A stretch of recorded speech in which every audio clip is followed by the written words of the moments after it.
Voici le genre de commentaires que certaines personnes laissent sous mes posts lorsque je crée du contenu pour vous motiver à apprendre l'anglais. Leur idée est que je devrais plutôt faire la promotion des langues africaines et laisser l'anglais aux occidentaux. C'est une forme d'obscurantisme assez étrange dont il faut parler. Excusez-moi, mais je pense que ce type de mentalité relève d'une paresse intellectuelle spectaculaire. C'est la mentalité des personnes qui se trouvent toujours des arguments pour ne pas apprendre. On n'ira nulle part avec ça. Toujours en train de se trouver des arguments pour fuir la difficulté. Malheureusement, dans notre communauté, on a très souvent peur de faire face aux défis et de repousser nos limites. On reste claquemuré, on refuse de faire des efforts pour avancer et on accuse autrui de notre retard.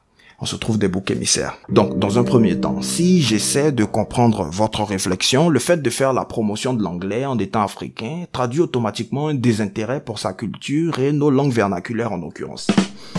Voici le genre d'amalgame qui met l'Afrique en retard. On mélange les combats et les tribunes. On conçoit difficilement certains concepts aussi simplissimes que la mondialisation. Dans le contexte actuel de globalisation, les affaires, les échanges internationaux et donc le marché du travail imposent l'internationalisation des compétences. Plusieurs travailleurs sont ainsi appelés à travailler pour des organisations internationales ou même à s'expatrier. Et vu que nous ne sommes pas tous du même village, il faut trouver un moyen de communication conventionnel, sinon c'est la tour de Babylone. C'est ainsi que l'anglais devient la lingua franca, autrement dit la langue véhiculaire par opposition aux langues vernaculaires, comme le français l'a été dans le passé. Maintenant après, oui, c'est dû à l'impact économique des États-Unis sur le reste du monde, la propagation massive de sa culture. Si vous voulez changer les règles du jeu, concentrez-vous d'abord sur votre contribution au développement du continent et après on en reparle. C'est comme si vous essayez de participer à un championnat de jeu d'échecs et plutôt que de vous conformer aux règles, vous essayez de changer les règles du jeu.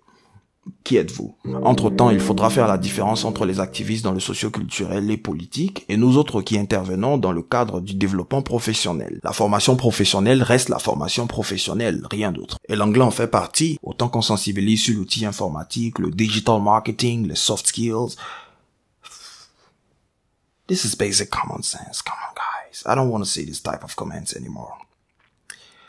Je suis coach Mike ESL, formateur certifié spécialisé en techniques d'expression orale en anglais général et business English. Bye for now.